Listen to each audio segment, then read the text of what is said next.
이 눈에 아무 증거 아니 배워도 찬양하시면서 예배 시작합니다.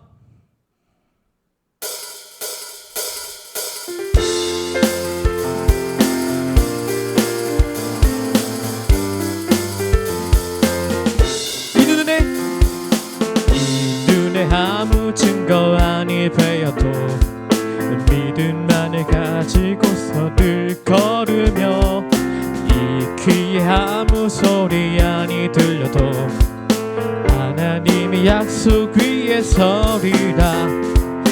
이 눈에 아무 증거 아니 배워도 믿음만을 가지고서 늘 걸으며 이 귀에 아무 소리 아니 들려도 하나님의 약속 위에 서리라.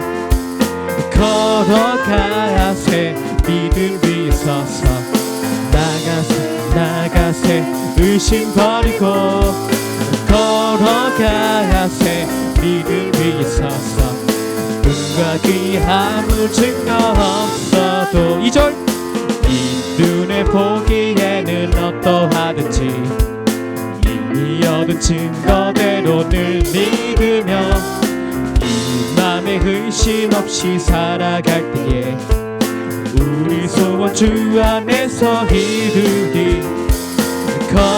걸어가세 믿음 위 서서 나가세 의심 버리고 걸어가세 믿음 위에 서서 눈과 귀 아무 증거 걸어가세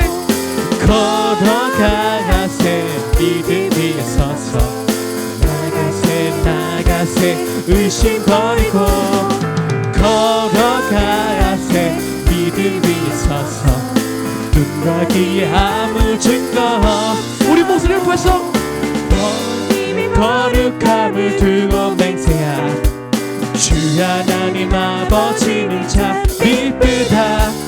그 귀한 모든 약속 믿는 자에게 능치 못할 무슨 일이 있을. 걸어가세 믿음 위에 서서 나가세 의심 버리고 걸어가세 믿음 위에 서서 눈과 귀 아무 증거 우리 목소리로 걸어가세 믿음 위에 서서 나가세 의심 버리고 걸어가세 믿음 위에 서서 눈과 귀 아무 증거 없어. 걸어가세 믿음 위에 서서 나가세 의심 버리고 걸어가세 믿음 위에 서서 눈과 귀 아무 증거 없어도.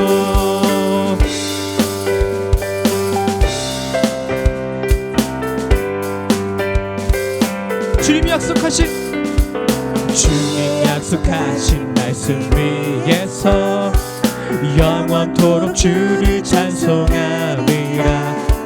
소리 높여 주께 영광 돌리며 약속 믿고 굳게 설. 처음부터 주님 약속하신 말씀 위에서 영원토록 주의 사랑 소리 높여 주께 영광 돌리며 약속 믿고 굳게 서리. 굳게 서리라. 영원하신 말씀 위에 굳게 서리라. 그 말씀 위에 굳게 이주 찬양합니다. 주님 약속하신 말씀 위에서 세상 염려 내게 엄습할 때에 말씀으로 힘써 싸워 이기며 약속 믿고 굳게 서리. 사면 찬양합니다. 주님 약속하신 말씀 위에서 영원하신 주의 사랑 힘입고 성령으로 힘써 싸워 이기며 약속 믿고 굳게 서리라. 굳게 영원하신 말씀 위에 굳게 굳게 서리라. 그 말씀 위에 굳게 사역 찬양합니다. 예, 주님 약속, 주님 약속하신 말씀 위에서 성령 인도하는 대로 행하며 주님 품에 항상 얻으며 이 약속 믿고 굳게 서리라. 굳게 서리라. 영원하신 말씀 위에 굳게 서리라. 그 말씀 위에 굳게 마지막으로 굳게 서리라. 영원하신 말씀 위에 굳게 서리라. 그 말씀 위에 굳게 서리라.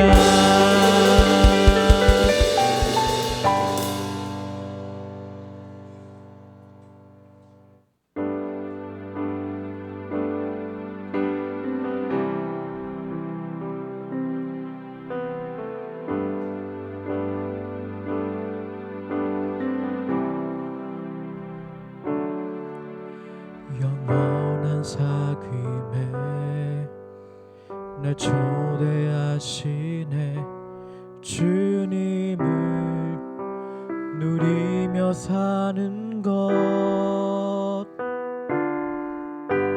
날 지으신 대로 날 부르신 대로 주님과 함께 걷는 삶. 영원한 사귐에 날 초대하시네. 주님을 누리며 사는 것, 날 지으신 대로 날 부르신 대로 주님과 함께 걷는 삶. 이것이 영원한 삶, 이것이 영원한 삶. 참 하나님과 그 아들 아는 삶. 이것이 영원한 삶, 이것이 영원한 삶. 내가 주 안에 주는 내 안에 늘 거하는 삶.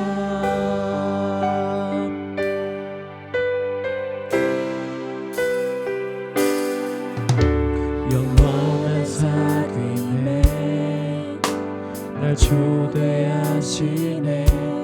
주님을 누리며 사는 것, 날 지으신 대로 날 부르신 대로 주님과 함께 걷는 삶.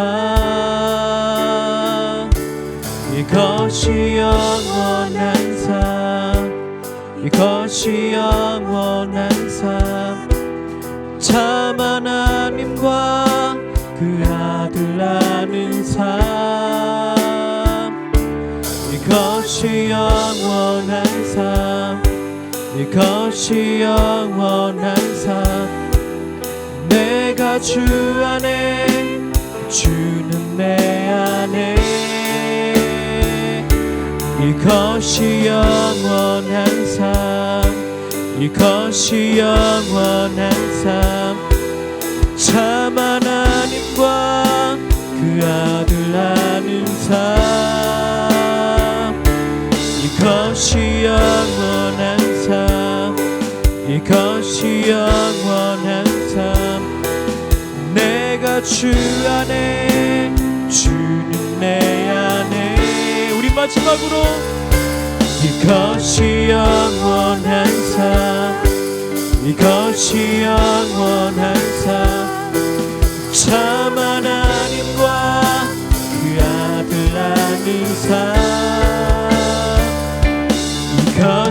영원한 삶 끝없이 영원한 삶 내가 주 안에 주는 내 안에 늘 거하는 삶 나의 믿음 주께 드려 나의 삶이 주를 향해 내 유일한 사랑 되신 주께 내 삶 드리리 나의 믿음 주께 드려 나의 삶이 주를 향해 내 유일한 사랑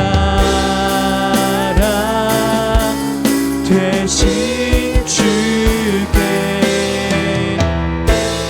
내 삶 드리리.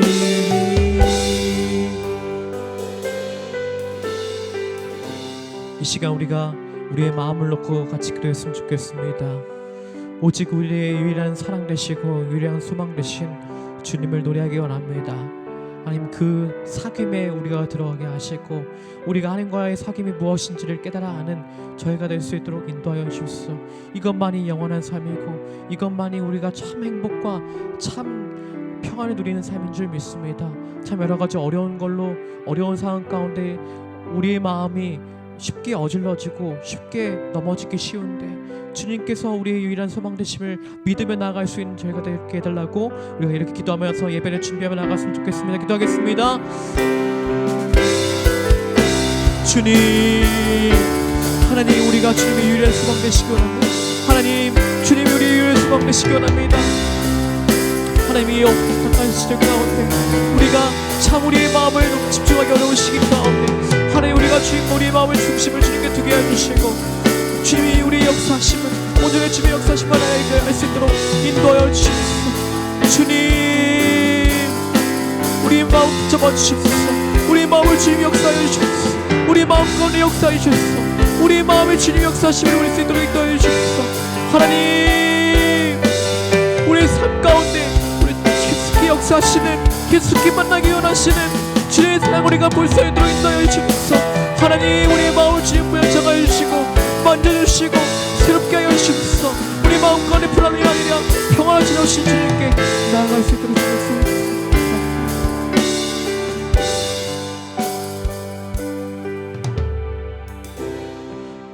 주님 우리가 다시 한번 주 옆에 나아갑니다. 우리의 마음을 주님 만져주시고 우리의 마음을 주님 새롭게 하여 주시옵소서. 우리의 마음에 우리 마음의 우선순위가 아니었던 주님이 우선순위가 되게 해주시고 우리의 마음의 우선순위가 바뀌어지는 역사가 일어날 수 있도록 인도하여 주시옵소서. 주님께서 부르신 대로 주님과 함께 걷는 삶이 무엇인지를 우리 삶 가운데 주님께서 어떻게 나를 부르셨는지를 우리가 느끼면서 걸어가는 우리의 삶이 될 수 있도록 역사해 주시고 붙잡아 주시옵소서.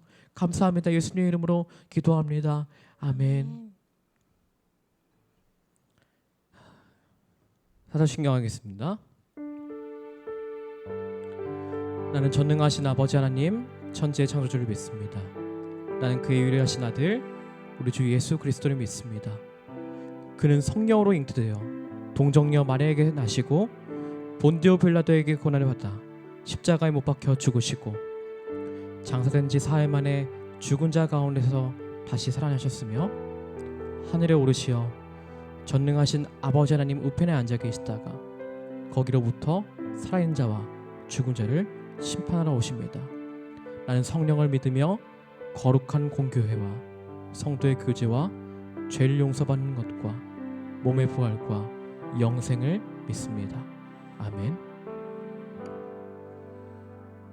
하나님 아버지, 코로나로 이렇게 좋지 않은 상황에서도 예배드릴 수 있게 하심에 감사드립니다. 각자의 자리에서 열심히 예배드릴 수 있도록 도와주세요. 저희 모두의 건강 지켜주시고 앞으로 한 주간도 잘 지낼 수 있게 해주세요. 예수님의 이름으로 기도드렸습니다. 아멘. 오늘 하나님께서 우리에게 주신 말씀은 예레미야 20장 7절부터 13절까지 말씀입니다. 예레미야 20장 7절부터 13절까지 말씀입니다. 주님께서 나를 속이셨으므로 내가 주님께 속았습니다. 주님께서는 나보다 더 강하셔서 나를 이기셨으므로 내가 조롱거리가 되니 사람들이 날마다 나를 조롱합니다. 내가 입을 열어 말을 할 때마다 폭력을 고발하고 파멸을 외치니 주님의 말씀 때문에 나는 날마다 치욕과 모욕거리가 됩니다. 이제는 주님이 말하지 않겠다. 다시는 주님의 이름으로 외치지 않겠다. 하고 결심하여 보지만 그때마다 주님의 말씀이 나의 심장 속에서 불처럼 타올라 뼛속에까지 타들어가니 나는 견디다 못해 그만 항복하고 맙니다. 수많은 사람이 수군거리는 소리를 나는 들었습니다. 예레미야가 겁에 질려 있다. 너희는 그를 고발하여라. 우리도 그를 고발하겠다 합니다. 나와 친하던 사람들도 모두 내가 넘어지기만을 기다립니다. 혹시 그가 실수를 하기라도 하면 우리가 그를 덮치고 그에게 보복을 하자 합니다. 그러나 주님은 내 옆에 계시는 힘센 용사이십니다. 그러므로 나를 박해하는 사람들이 힘도 쓰지 못하고 쓰러질 것입니다. 이처럼 그들이 실패해서 그들은 영원히 잊지 못할 큰 수치를 당할 것입니다. 만군의 주님은 의로운 사람을 시험하시고 생각과 마음을 감찰하시는 분이십니다. 내 억울한 사정을 주님께 아뢰었으니 주님께서 그들에게 내 원수를 갚아주십시오. 내가 그것을 보기를 원합니다. 주님께 노래하여라. 주님을 찬양하여라. 주님께서는 억압받는 사람들을 악인들의 권세에서 건져 주신다. 아멘.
우리나라 축구 리그가 여러 개가 있습니다. 프로리그인 K리그가 있고요.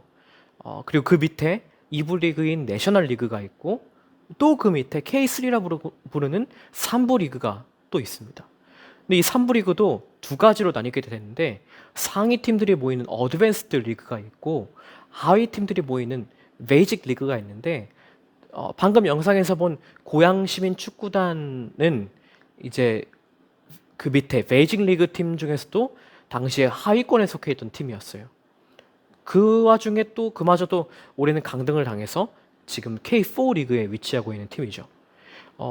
근데 아까 혼자 응원하시던 분은 감독이 아닙니다. 라데관 씨라는 분인데 이 고양 시민 축구단에 서포터가 2명밖에 없는데 그 두 분 중에 한 분이시래요. 다른 한 명은 어디 있나 봤더니 다른 한 명은 대학생인데 취업 준비하느라고 경기에 못 나온 경우가 많고 원정 경기는 보통 혼자 나와서 이렇게 응원을 하신다고 해요. 근데 이 라데간 씨가 어떤 사람이냐면 2012년부터 단 한 경기를 제외하고는 이 고양 시민 축구단의 모든 경기를 현장에서 모신 분이에요. 한 경기를 못 간 이유는 아픈 몸을 이끌고 억지로 경기를 보려고 갔는데 이제 도저히 가면 안 되겠다. 응급실에 실려가야 된다. 이 진단을 받고서 그때 응급실에 가야 해서 못 갔다고 합니다. 그러니까 그 경기 빼고 다 홈이든 원정이든 간 거예요. 그러니까 사실은 이분은 축구단 버스를 타고 가셔도 되시는 분이에요. 왜냐면 무조건 그 경기는 다 가니까. 근데 이분만의 갖고 있는 원칙이 있는데 절대로 선수들과 같은 버스에 타지 않는다는 거예요. 왜냐하면 자신은 구단 관계자가 아니고 서포터이기 때문에 자신은 따로 가야 한다는, 자기 차를 끌고 가야 되는 원칙을 가지고 계세요. 근데 이 구단이 못하는 팀이잖아요. 그러니까 어려운 거죠. 해마다 대한축구협회에 2천만 원이나 되는 연회비를 내야 하는데 이 연회비를 못 내는 형편에 있으니까 이 라데간 씨가 자기의 사비를 들여서 200만 원을 보탠 적이 있었다고 합니다. 대단하죠. 그 열정이. 팀을 사랑하는 열정이 대단하죠. 어떻게 이렇게 열심히 할까요?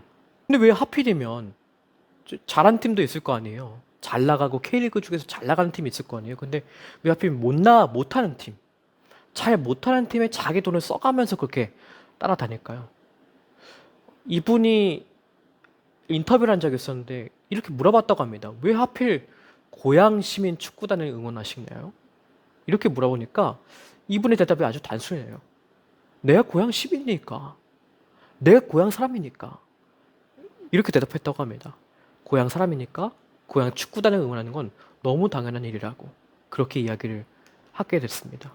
원래 이 고양시에는 변변한 축구팀이 없었다 그래요. 몇몇 팀이 생겼다가 금방 사라지고 그러니까 오래간 팀이 없었대요. 그러다가 2008년에 이제 고양시민 축구단이라는 축구팀이 생겼는데 이때야 비로소 변변한 축구팀이 생기다 보니 자기가 사는 도시에 축구팀이 생긴 것만으로도 너무 감사했다고 합니다. 근데 이때 당시에 서포터들이 한 30명 정도 됐다고 해요. 이분이 군대에 갔어요.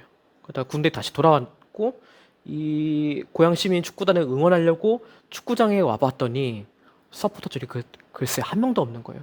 그 30명의 서포터들이 다 없어진 거예요. 아무도 없는 거예요. 왜 그랬을까요? 맨날 지니까. 그러니까 사람들이 응원을 하러 갈 무슨 마음에 동기가 없는 거죠. 그래서 2012년부터 축구단의 모든 경기를 이분이 따라가기 시작합니다. 그래, 아무도 응원 안 하니까 나라도 응원하자. 이렇게 응원하기 시작한 겁니다.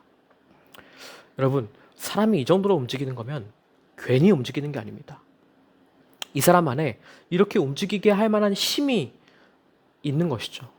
무엇이 그를 그렇게 움직였을까요? 마음이 아픈 게 움직였었죠. 아무도 봐주지 않는 그 경기를 하는 팀이 있다는 게. 그것도 하필 자기가 살고 있는 고양시에. 이겨도 같이 기뻐할 사람이 아무도 없는 그 경기를 뛰어야 한다는 것이 얼마나 가슴 아픈 일이에요. 그러니까 그 마음 아픈 것 때문에 그래, 나라도 응원해야겠다. 이런 생각이 들었던 것이죠. 이분이 인터뷰에서 이렇게 대답하셨다고 해요. 처음에는 상당히 창피했습니다.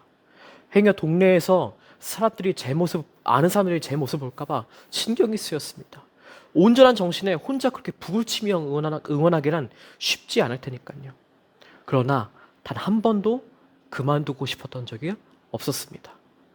하면 할수록 책임감을 느꼈습니다. 이렇게 이야기를 했습니다.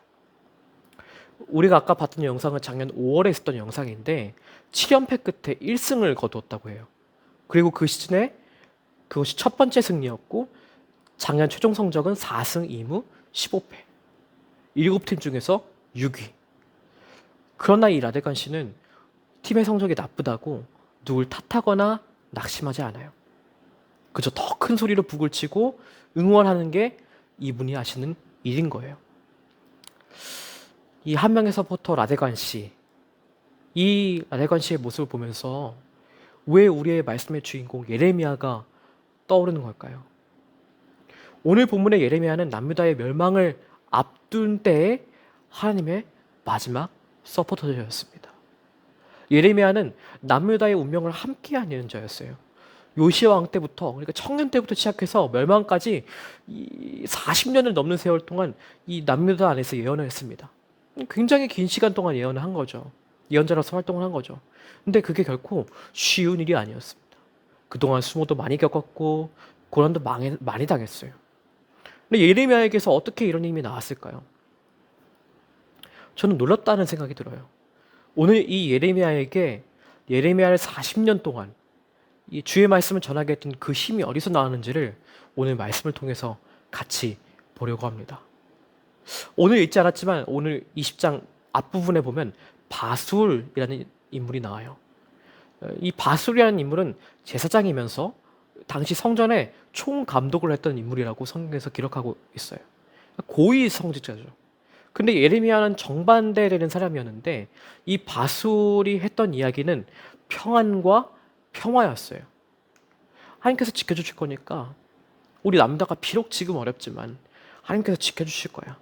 잘 될 거야. 이렇게 이야기를 한 거죠. 그러니까 누가 이 바술을 싫어하겠어요. 잘 될 거라고 예언을 했는데. 근데 팩트는요. 이미 남유다의 구군은 기울고 있었어요. 그렇기 때문에 이 예언자였던 예레미야 편에서 이 바술을 보면 이 바술은 거짓 선지자였던 거예요. 하나님 분명히 남유다가 멸망할 거라고 말씀하셨었거든요. 그런데 이 예레미야가 하나님 말씀을 전하면 바술도 예레미야가 싫었습니다. 왜냐하면 자기랑 반대되는 이야기를 하니까요. 도리어 예레미야가 백성들에게 불안을 조정한다고 생각을 했어요. 그래서 예레미야가 멸망을 전했기 때문에 화가 나서 예레미야의 발에 착고를 채워가지고 가두어두게 됩니다.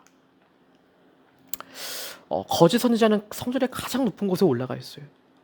근데 자신은 하나님 말씀을 전하는 예언자인데 그 거짓 선지자가 자신의 발에 착고를 채우고 옥에 가두어 두었으니 이 모욕감이 어땠을까요? 예레미야가 결심을 합니다. 아, 나는 이제 더 이상 예언하지 말아야지. 속았다. 하나님한테 속았다. 이제 멸망이고 파멸이고 사람들이 듣기 싫어하는 소리는 집어쳐야겠다. 때려치자. 이거에서 이제 뭐하나. 이 생각이 들었던 것이죠. 오늘 읽었던 말씀이에요. 여러분, 예레미야가 뭔가 대단하고 멘탈이 아주 단단한 사람이 아니었거든요. 우리랑 똑같은 감정을 지닌 인간이라니까요. 10장부터 20장까지 예레미야의 고백을 읽어보면 예레미야가 대단히 혼란스러워하는 모습을 우리가 볼 수 있습니다. 분명히 하나님의 말씀에 순종했고 예언자로서 하나님의 말씀을 전했는데 상황은 점점 안 좋게 돌아가는 거예요. 혼란은 바로 이런 순간에 오는 것이죠. 죄짓고 마음대로 사는 사람은 망해도 혼란이 없습니다. 왜요? 왜 망했는지가 분명하기 때문에 혼란스럽지가 않아요. 그런데 믿음으로 살아보겠다고 어려운 결심을 하고 순종을 한다고 했는데 하나님마다 결과가 좋지 않으면 혼란이 오는 것이죠. 아, 내가 잘못 살았나? 내가 틀렸나? 아, 내가 너 바보같이 사나? 이런 생각이 오는 것이죠. 근데 이렇게 옆을 보니까 믿음도 없고 오직 자신의 욕심만을 채우며 사는 사람은 승승장구하는 거예요. 보면 속이 뒤집히죠. 이 예레미야도 아주 극심한 혼란을 경험을 합니다. 예레미야 5장 10절에 보면 아, 어머니 원통합니다. 왜 나를 낳으셨습니까? 온 세상이 다 나에게 시비를 걸어오고 싸움을 걸어옵니다. 나는 아무에게도 빚을 진 일이 없고 빚을 준 일도 없는데 모든 사람이 다 나를 저주합니다.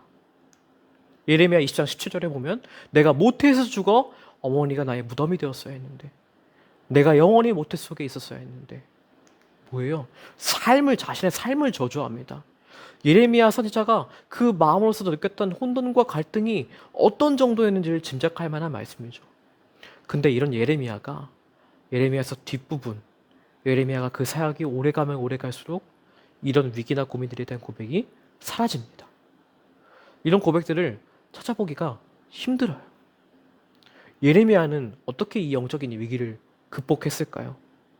아니, 상황은 다 때려치고 싶은 상황이었는데 상황은 조금 더 나아진 게 없어요.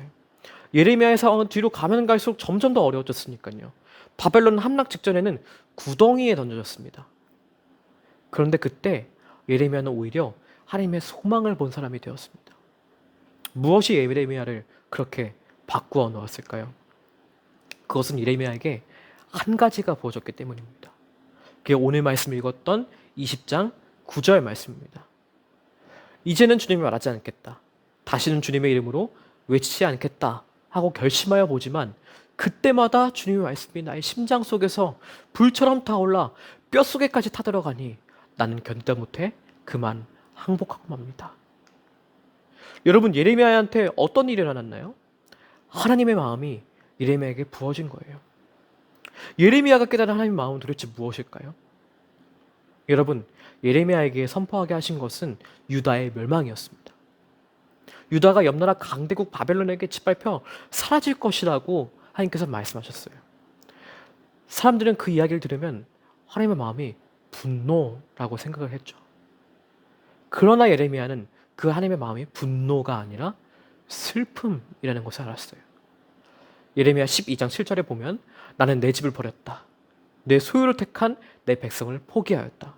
내가 진정으로 사랑한 백성을 바로 그들의 원수에게 넘겨주었다. 이렇게 돼 있거든요. 그러니까 하나님이 택하여 세운 민족, 이집트로부터 품에 안고 나온 이 백성을 자신의 손으로 멸망시켜야 하는 하나님의 마음은 뭐겠어요?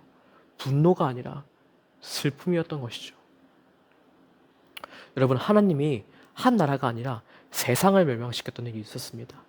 노아의 시대에 그렇게 하셨죠. 하늘 문이 다 열려서 비가 쏟아지고 이 땅에 샘이 터져서 온 세상에 물로 뒤덮였었습니다. 그런데 하나님을 알지 못하는 사람들은 이것을 하나님의 분노요, 하나님의 심판이라고 생각을 했을 겁니다. 그러나 하나님의 마음을 알았던 사람, 노아 같은 사람은 이것이 하나님에게 슬픔이라는 것을 알았어요. 창세기 6장 6절에 이렇게 이야기합니다. 땅 위에 사람 지으셨음을 후회하시며 마음 아파하셨다. 하나님의 마음이 아팠던 거예요. 노아가 하나님과 동행했다는 말은 노아가 하나님의 이 슬픔을 이해했다는 것이죠. 그러니 노아가 하나님의 눈에서 그 슬픔이 무엇인지 알았기 때문에 120년 동안 아무 소리 하지 않고 묵묵히 방주를 지었어요. 왜냐하면 살리고 싶은 하나님의 열정이 무엇인지 알았으니까. 그러니까 그랬던 것이죠. 예레미야서를 읽어보면 여러 차례 반복되어 나온 표현이 있는데 7장 13절에 새벽부터 부지런히 말하여도 듣지 아니하였고 7장 25절에 내 종 선지자들을 너에게 보내되 끊임없이 보내었으나, 이런 식으로 부지런히라는 단어가 많이 나옵니다. 한 11번 정도 나와요. 근데 이 단어는 히브리어로 하슈켐이라는 단어인데 한국어 성경으로는 부지런히, 꾸준히 라는 단어로 번역이 됩니다. 근데 이 단어가 원래 명사 형태로는 어깨라는 의미를 갖고 있대요. 좀 이상하죠? 어깨라는 의미를 갖고 있는 명사가 부지런히로 바뀐 거예요. 변형돼서. 왜 그랬냐면 이 단어는 사람이나 짐승의 어깨에 짐을 싣고 일찍 출발하는 모습을 묘사하는 단어라고 합니다. 그래서 그것을 부지런히라고 번역을 하는 거죠. 근데 이 단어가 예레미야에서 11번 나옵니다. 그러니까 하나님의 성품을 설명하는 단어로 나오는 거예요. 하나님은 부지런하시죠. 이스라엘 하나님은 부지런하신 분이에요. 자신의 백성들을 돌이키기 위해서 새벽부터 일하시는 분이 하나님이세요. 예레미야는 그 하나님의 성품을 잘 알고 있었습니다. 예레미야가 쓴 다른 성경 예레미야 예가에 이런 말씀이 나와요. 그러나 마음속으로 곰곰이 생각하며 오히려 희망을 가지는 것은 주님의 한결같은 사랑이 다함이 없고 그 긍휼이 끝이 없기 때문이다. 주님의 사랑과 긍휼이 아침마다 새롭고 주님의 신실이 큽니다. 여러분, 예레미야는 하나님이 아침마다 새롭게 기회를 주시는 분이라고 봤어요.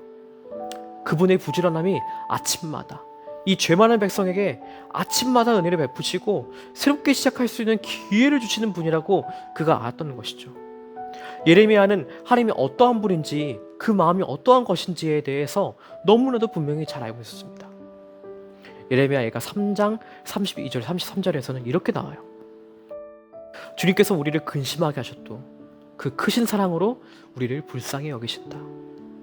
우리를 괴롭히거나 근심하게 하는 것은 그분의 본심이 아니다. 눈에 보이는 현상은 조국 유다의 멸망이고 유다는 이제 심판당해서 바벨론에게 완전히 짓밟히고 포로로 끌려가는 형편입니다.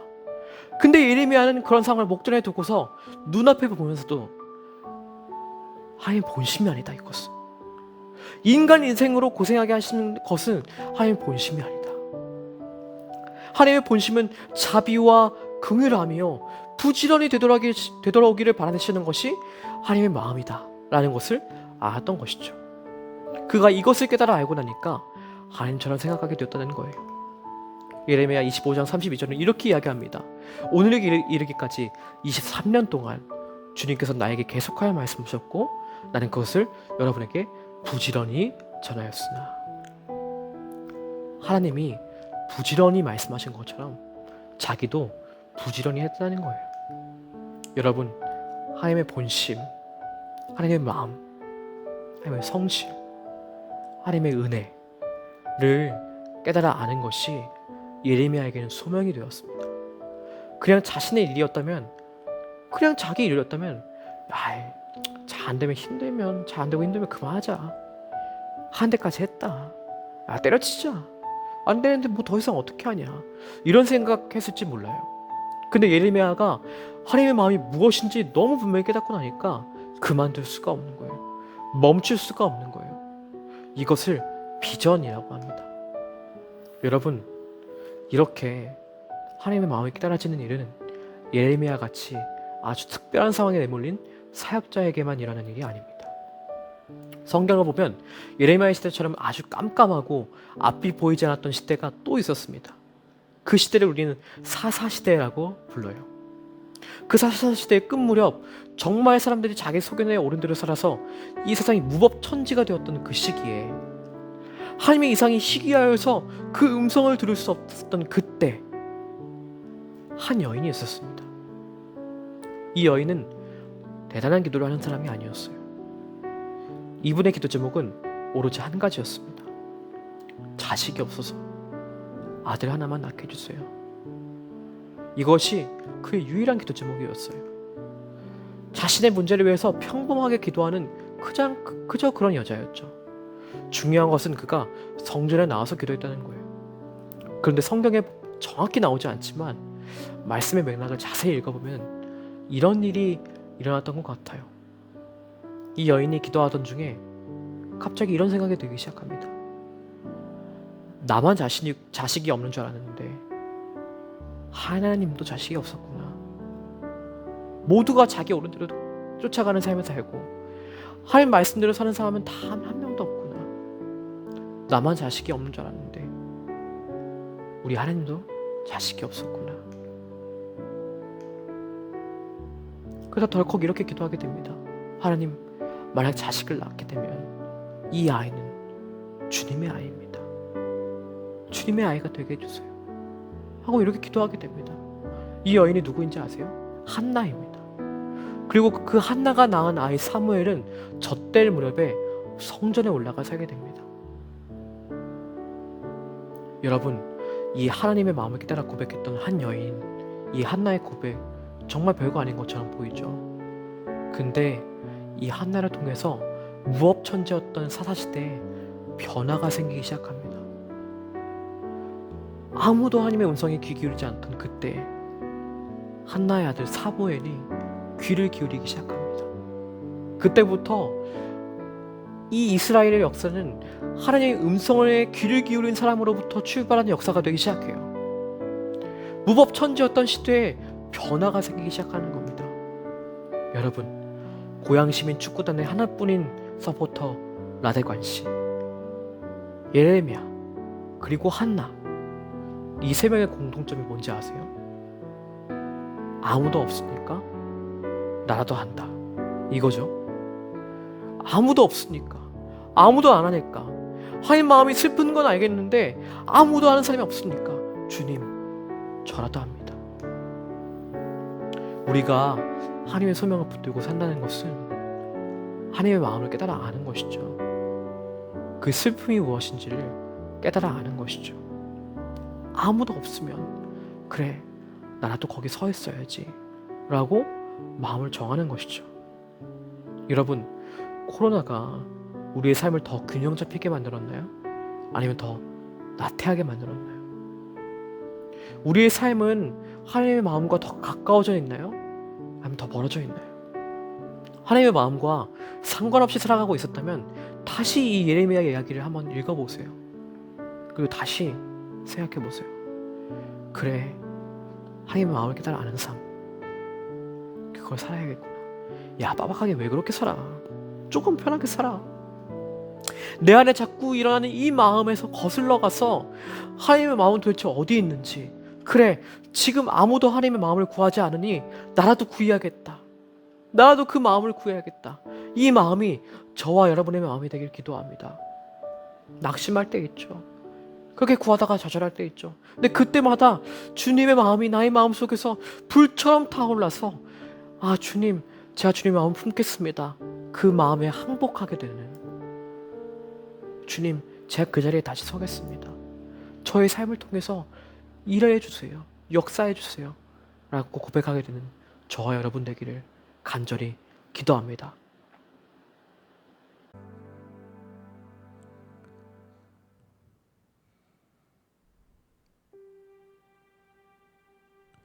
우리가 말씀을 위해서 같이 기도했으면 좋겠습니다.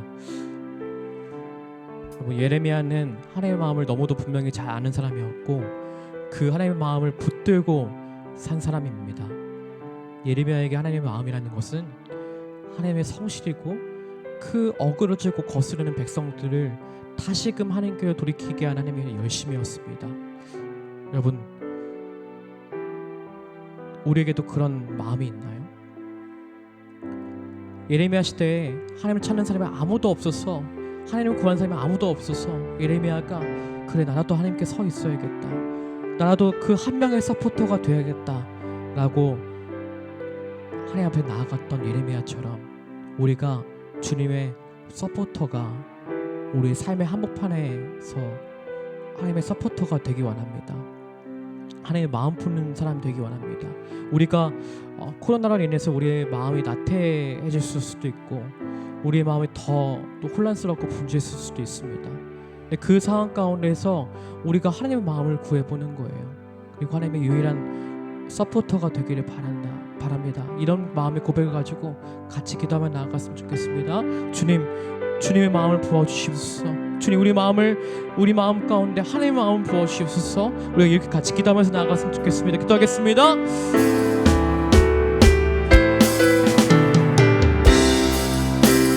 하나님, 주님, 우리가 하나님의 서포터 되기 원합니다. 하나님의 소명을 붙들고 사는 것이 무엇인지 발견하게 하여 주옵소서. 하나님, 우리가 주님의 소명을 붙들고 살게 하여 주옵소서. 하나님, 우리의 마음을 주님 만들어주시고 주의 역사하여 주옵소서. 하나님, 우리가 주님께 붙들림받는, 우리의 마음을 주님께 붙들림받는 우리의 마음이 될 수 있도록 역사하여 주옵소서. 하나님, 우리가 주의 소명을 붙들고 사는 것이, 하나님의 마음을 그대로 아는 삶이 무엇인지 우리가 보게 해주시고 우리의 삶 가운데 우리가 하나님께 붙들림받는 하나님의 서포터가 될 수 있도록 인도하여 주옵소서. 하나님, 역사하여 주옵소서. 주님, 우리 하나님, 우리가 이 그 마음에서 거슬러 올라가서 하나님의 눈에 쓰도록 역사하여 주옵소서. 감사합니다.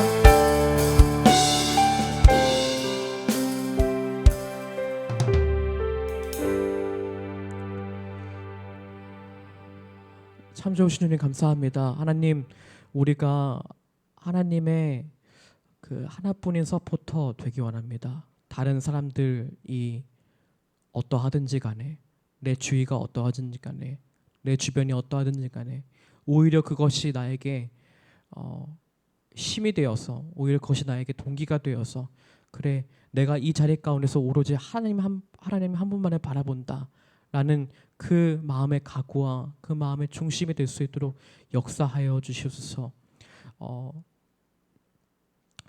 고양시민 축구단의 서포터 라데관 씨처럼, 그리고 이 세상에 아무도 하나님을 찾는 사람이 없을 때 하나님께 하나님의 마음을 드렸던 예레미야처럼, 그리고 그의 기도의 제목을 바꾸었던 한나처럼 우리가 우리의 마음의 중심을 하나님의 마음으로 바꾸어 놓는 우리가 될 수 있도록 역사해 주옵소서. 그래야 해서 우리 삶의 현장에서 하나님께서 일하시는 하나님의 비전이 무엇인지를 깨달아 아는 하나님의 하나뿐인 서포터가 다 될 수 있도록 역사하여 주시옵소서. 감사합니다. 예수님의 이름으로 기도합니다. 아멘. 우리 나이만 받아서 찬양하시면서 예물 드리는 시간 갖겠습니다.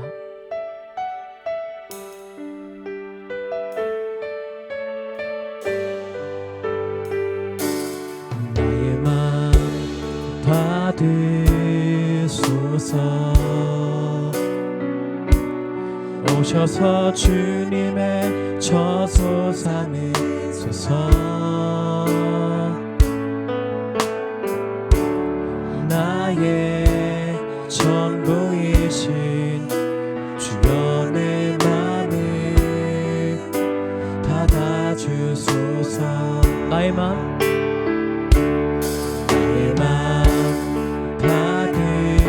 받으소서. 오셔서 주님의 저소 삼으소서.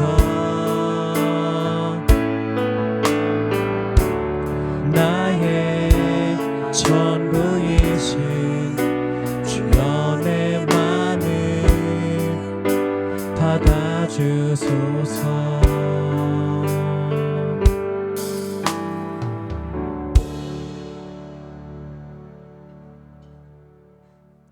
주기도문 하시겠습니다. 하늘에 계신 우리 아버지, 아버지의 이름을 거룩하게 하시며 아버지의 나라가 오게 하시며 아버지의 뜻이 하늘에서와 같이 땅에서도 이루어지게 하소서. 오늘 우리에게 일용할 양식을 주시고 우리가 우리에게 잘못한 사람을 용서하여 준 것 같이 우리 죄를 용서하여 주시고 우리를 시험에 빠지지 않게 하시고 악에서 구하소서. 나라와 권능과 영광이 영원히 아버지의 것입니다. 아멘.